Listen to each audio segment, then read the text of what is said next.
네, 그 향상학습 세 번째 파트인데요. DMA 방식에 대한 설명을 좀 더 상세하게 해드려야 될 것 같습니다. DMA는 이제 다이렉트 메모리 액세스의 약자인데, CPU는 자기 할 일을 하고 있고, 그 다음에 DMA 컨트롤러를 통해서 외부의 데이터를 I/O 장치로 이렇게 안내하는 그런 방식이죠. CPU의 개입 없이 입출력 장치와 메인 메모리 사이의 데이터를 전송하는 방식입니다. 자, 사이클 스틸링이라고 하는, 그러니까 사이클 훔치기죠.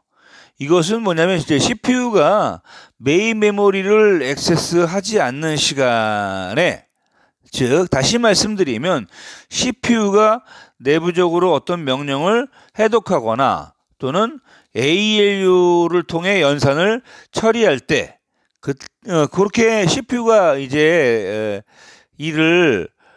자체 일을 하는 거죠. 레지스터에 들어있는 일을 메모리하고 이제 상관없이 그때 이제 메인 메모리에 사용할 수 있는 시간을 시스템 확보하는 게 이제 사이클 스틸링이 되겠습니다. 자, DMA 처리 순서는 총 6단계로 이루어지는데 CPU가 DMA 제어기로부터 입출력 장치의 수주소 또 데이터가 를 읽어오거나 또는 갖다 기록해야 될 때 필요한 그런 메인 메모리의 주소, 그 다음에 전송해야 되는 데이터의 단어수 이런 것들을 알려주고요. 그 다음에 두 번째 단계에서는 DMA 제어기가 CPU로 버스 리퀘스트 신호를 보내고요. 세 번째 단계에서는 CPU는 그러면 그걸 받았기 때문에 DMA 제어기한테 알았어 라고 하는 버스 그랜트 신호를 전송을 해줍니다. 이제 네 번째 단계부터는 CPU의 개입 없이 DMA 컨트롤러를 통해서 메인 메모리하고 입출력 장치 사이에 데이터 전송이 이루어지는 거고요. 다섯 번째 단계에서는 전송할 데이터가 이제 남아있는 동안에는 이 단계가 계속 수행되겠고, 이제 데이터 전송이 끝났어요. 남아있는 데이터가 없으면, 그러면 CPU에게 이제, 인터럽트에 대한, 종료를 알려주는 그런 인터럽트 리퀘스트 신호를 그때 전송을 하면 됩니다. 그래서 이와 같은 그 동작 과정을 그림으로 표현하면 여러분들 화면에 보이시는 이런 내용의 그림으로 그릴 수가 있어요. 자, 보세요. 제일 왼쪽에 CPU가 있고요. 제일 오른쪽에 이제 프린터하고 CPU 사이의 데이터 전송 관계를 이제 예를 들어서 표현하는 거예요. 제일 끝에는 속도가 느린 프린터가 있어요. 이 프린터는 CPU가 처리한 데이터를 출력하겠죠. 근데 프린터 앞에는 당연하게 이거를 대행할 수 있는 프린터 컨트롤러가 있습니다. 그리고 이 CPU가 어떤 일을 처리하는 동안 메인 메모리하고 프린터 사이에 데이터를 주고받을 수 있도록 DMA 컨트롤러를 두고 DMA 컨트롤러와 프린터 컨트롤러 사이에서 실질적인 대화가 이루어지는 거죠. 자, 순서대로 살펴보면 먼저 프린터에 대한 정보를 DMA 컨트롤러로 CPU로 전송을 합니다. 그러면 CPU에게 붙어 있는 버스 마스터에게 DMA 컨트롤러를 통해서 버스에 대한 리퀘스트 신호를 보내요.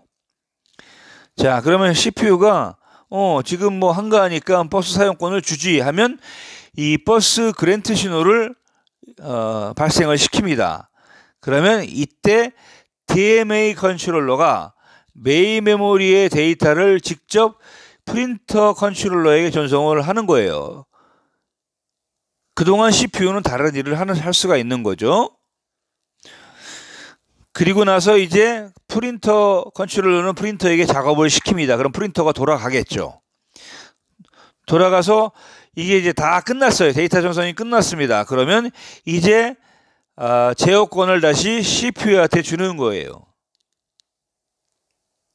이와 같은 방식의 장점은 CPU는 모든 권한을 DMA 컨트롤러에게 위임하기 때문에 그동안 CPU는 다른 일을 할 수 있다라는 장점이 있고요.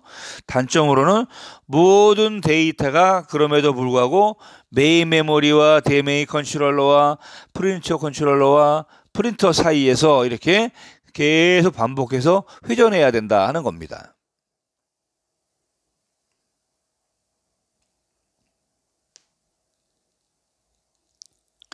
자, 이와 같은 다이렉트 메모리 액세스 방식의 변형이 있는데요. 하나는 이제 일반적인 다이렉트 메모리 액세스는 CPU하고 메모리라고 하는 장치 사이에는 시스템 버스를 쓰고 있고요. 그 다음에 CPU가 자신을 대리해서 DMA 컨트롤러를 두고 있습니다. 그러면 모든 입출력 장치들은 뭘 갖고 있다 그랬어요? 입출력 제어기를 갖고 있다 그랬죠. 그래서 이 제어기와 DMA 컨트롤러 사이에서 데이터 전송이 이루어지는 방식입니다. 이게 이제 일반적인 경우고요.